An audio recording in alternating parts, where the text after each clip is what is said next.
Hey, dude. Dude. Why would you call me? I don't know. I was wondering if you wanted to record a video.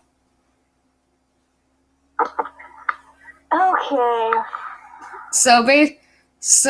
Basically, we're going to be reacting to a creepypasta. Yeah, can't wait to get into one of those. Okay, so are you ready?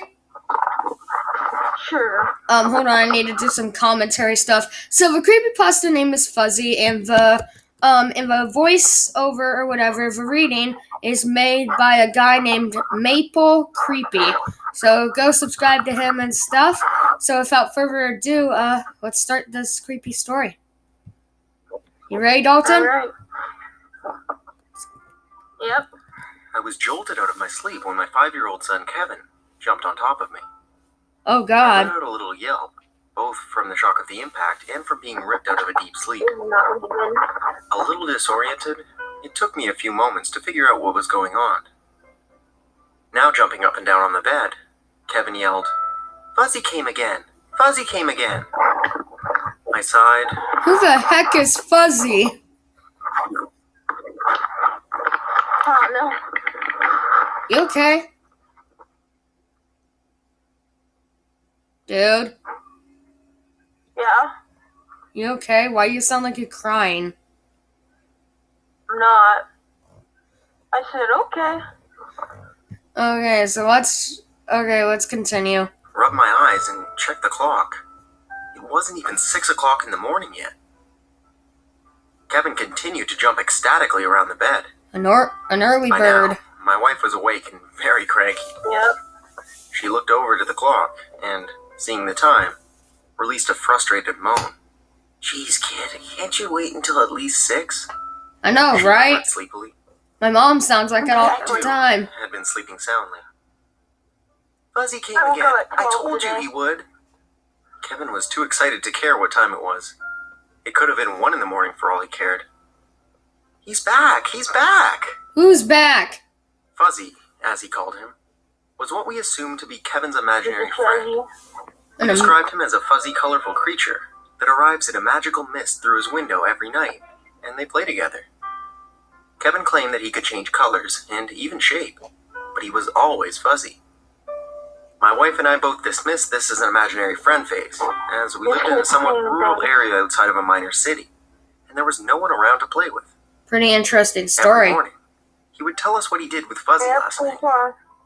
His stories would include making puzzles, reading books, jumping around, and cuddling. Wait, what'd you say? I said yep, so far it's pretty good. The one thing that was weird, though, was the fact that Kevin had, at first, told us that Fuzzy didn't want us to know about his nightly visits. A bit put off at first, I soon disregarded this as merely a child's need to feel special because he had a secret. Sometimes I felt the need to check on Kevin at night, just to make sure everything was alright. The main reason I didn't was because Kevin is a very light sleeper, in contrast to me and my wife, who were very heavy sleepers, and I didn't want to run the risk of waking him up. Makes sense. Kevin had stopped talking about Fuzzy Yeah. a couple months back, so we just assumed that he had grown out of it. I didn't see anything wrong with Kevin bringing Fuzzy back. I was happy as long as he was happy. I was a stay-at-home dad. My wife worked in the city and was gone pretty much all day, so I cared for Kevin as he wasn't in school yet. I'll admit it did get rather annoying after a while, constantly being bombarded with stories of Fuzzy all day. I smiled at Kevin's enthusiasm, but deep down, I felt a sense of dread welling up at the idea of Fuzzy returning.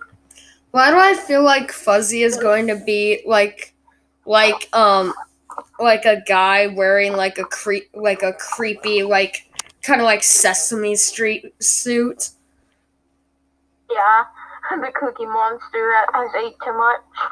Yeah, like he goes in there and he just sees like a guy wearing a suit, like about to kill his son or something. Yeah. This story is so crazy. So like I'm focused on it like a lot, and it's crazy. Okay, let's do this. I got up out of bed and left the room. leaving my wife to deal with Kevin, and went downstairs. While making breakfast, I decided to check the newspaper. A car crashed on the interstate, and no body was found. A Oh. rich lady donated some money to the state park for improvements or something, claiming that their current state was simply unacceptable.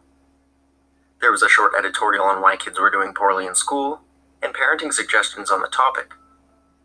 An old man accused of pedophilia and using hallucinogenics and other drugs to lure children, arrested 3 months ago, was released from jail as there was not enough incriminating evidence. There was some sports stuff too. Why do I feel like that has something to do with the story? An old man got out of jail for was in jail for using hallucinogenic drugs on kids. Why do I really feel like that has something to do with the story? It most likely does, probably. Okay, well let's just continue to find out. But I didn't bother checking that as I was never really into sports. Later that day, I was in Kevin's room cleaning up. It smelled funny in his room. In fact, the last time I remembered it smelling this way was the last time Kevin was talking about Fuzzy. I thought about it for a moment, but decided to just dismiss it as fermented body odor from him jumping around on his bed with his imaginary friend. I decided to open up the window because the smell was giving me a headache. Looking out, I saw Kevin out in the yard playing with some of his toys. It had rained last night, and the ground was soft and muddy, so I made sure to warn him not to go near the mud. I lowered my head to withdraw back into the room, but noticed something on the ground beneath the window. 2 holes, about a foot or so apart. They weren't that big, so I wasn't too concerned. It just bugged me, as I couldn't think of anything that might have made them.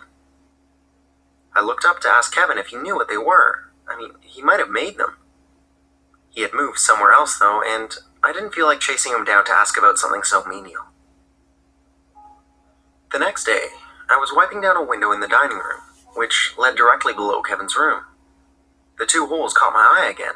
However, this time they were even bigger than before. At dinner, I decided to ask Kevin if he had been digging in the backyard. He said no, so I figured it must have been animals or something. That's not good.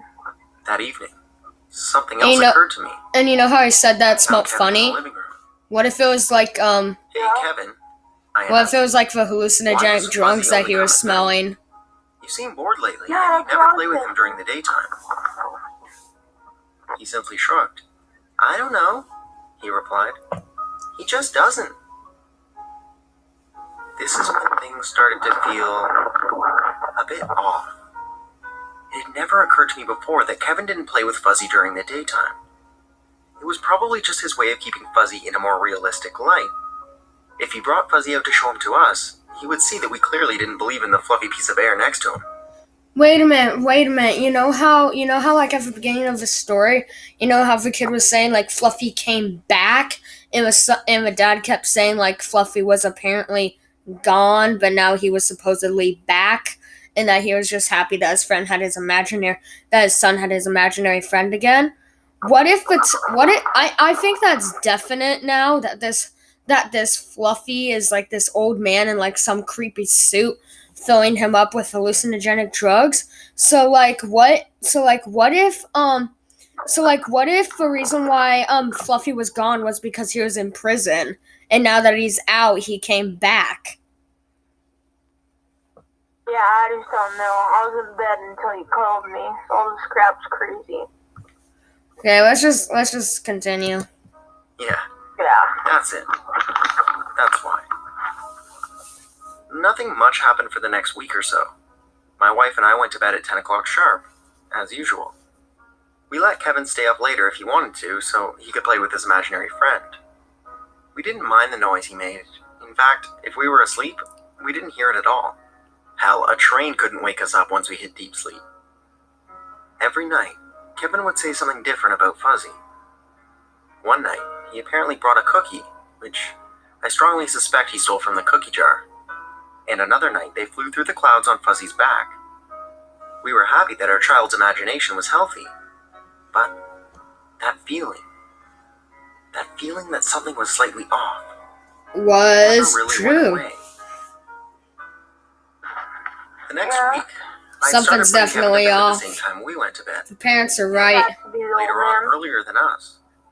School was coming up soon. I wanted him to be on a normal biorhythm so that he could wake up early. But of course, this disrupted his fuzzy schedule, and he would not go to bed without a fight. As days passed, it was becoming visibly obvious that he was not going to sleep when he was supposed to, and instead probably getting up after we fell asleep. No, Dark circles brat, under go to his eyes sleep. formed. He was whinier than ever, Yes. and almost impossible to deal with, leaving me utterly exhausted every day. Needless to say, I had no trouble falling asleep that week. I was getting sick of my authority being undermined. I would decided to too. stay up late one night in order to catch Knock him that again. kid over the head. Give him I some, went to bed like, as usual. melatonin if you have to. Put him to And after about bed. a 30-minute period of sitting there, I know. I began to doze off. I decided I would need some help in this stakeout, so I crept downstairs to make a quick batch of coffee. The feeling that something was wrong never alleviated itself. It felt like my father's instinct was going off, but I didn't know why. I stood in the kitchen sipping my coffee for what seemed to be ages. Frequently glancing at the clock didn't help. I spent most of the time reading the newspaper, and every time I began to doze off, I got more coffee. Accustomed to utter silence, I jumped a little when I heard a thump coming from upstairs. The clock read 12:30. I had no idea Kevin had the capacity to wait up for more than 3 hours just for a stupid imaginary friend. I quietly set my stuff down on the kitchen table and tiptoed up the stairs. I made sure to avoid the creaky steps as I slowly ascended into the darkness of the second floor. Just as I reached the top step, I heard Kevin's voice from down the hallway. "Fuzzy!" It was now blindingly obvious that Kevin was awake. I heard another thump from Kevin's room as I slowly made my way down the hallway. Ooh. I thought about calling out his name and scolding him right then, but decided against it, as it would only serve to alert him to my presence and allow him to retreat under the covers and pretend he was asleep. The feeling Okay, this is the last minute of the story, so that means that everything's gonna come together right here. that something was wrong grew from minor to almost unbearable. A soft hissing noise coming from his room was now within earshot. I reached the door. Gulping, I silently gripped the handle, turned it, and pushed inward. As I was opening the door, Kevin's bedroom window came into view. It was wide open, and in it was a ladder. I flung the door wide open and nearly fainted. There, in the middle of the room, was an incredibly hairy, naked old man wearing a gas mask. He was feeding hallucinogenic gas up Kevin's nose.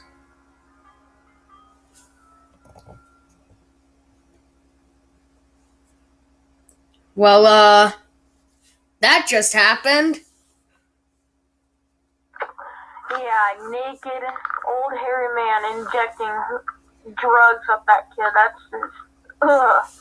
Like, is it bad that I could actually, like, perfectly, like, imagine what that looks like? I just imagined in my head, and it's not pretty. It's terrifying. Gas masks are I know. terrifying by themselves. Like, you don't even need to, like, add it being on top of a creepy naked old man. They're just creepy by themselves. Yeah. Well, Wow. you seem pretty tired, so I'll let you get some sleep.